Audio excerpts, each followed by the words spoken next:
My name is Britton. My pronouns are she, her. I'm a drama therapist.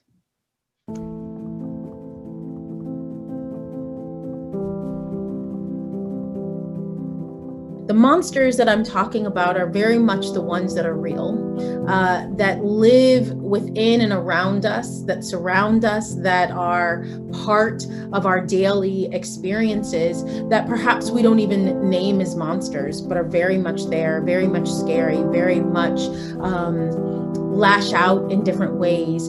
And so that is kind of the disrupted way that I'm thinking about playing with monsters.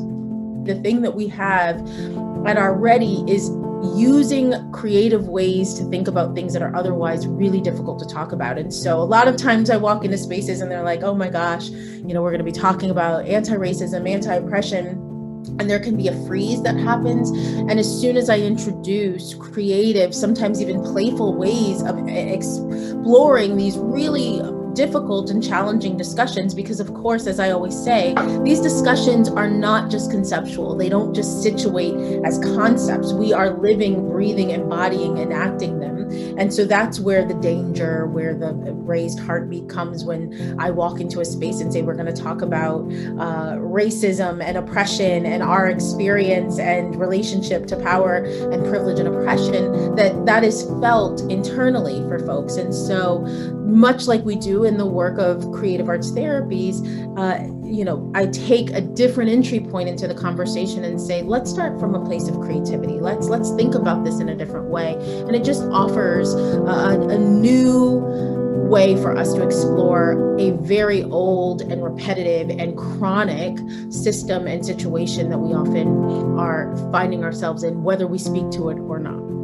Where do we understand ourselves as individuals, as people, as part of communities, and as creative arts therapists in the year that we have just experienced? Like, where do we understand ourselves? What is our positionality in all of the turbulence that has been amplified and swelled? That was a big part of where my journey has gone, which is working through and within a lot of different systems. I recognized that, in fact, care systems were often embedded in oppressive ways of working, and that has a harmful and detrimental impact on the folks that we want to, serve. And so for me, I started doing a lot of work in both research, but also my own practice, and thinking about how can we offer care that is in service of those that are seeking treatment. And so for me, that really looks like thinking about how intersectional racial oppressive systems compound upon each other and impact the lives of those that we often work with. And so that's kind of been my trajectory. When I first started in my program at the drama therapy program at NYU, I assumed I would graduate, I would run groups, and maybe at some point have a small private practice. But I really have found myself in a place where the work has led me, and the call for me has very much been in response to the things that I've witnessed and seen and experienced in the systems that I've been within. So when you ask me about my clinical work, the truth is it's very much rooted in anti-oppressive, anti-racist ways of thinking and engaging, and that has been for me the foundation. How can we, especially as creative arts therapists, use our tools to be part of a shift?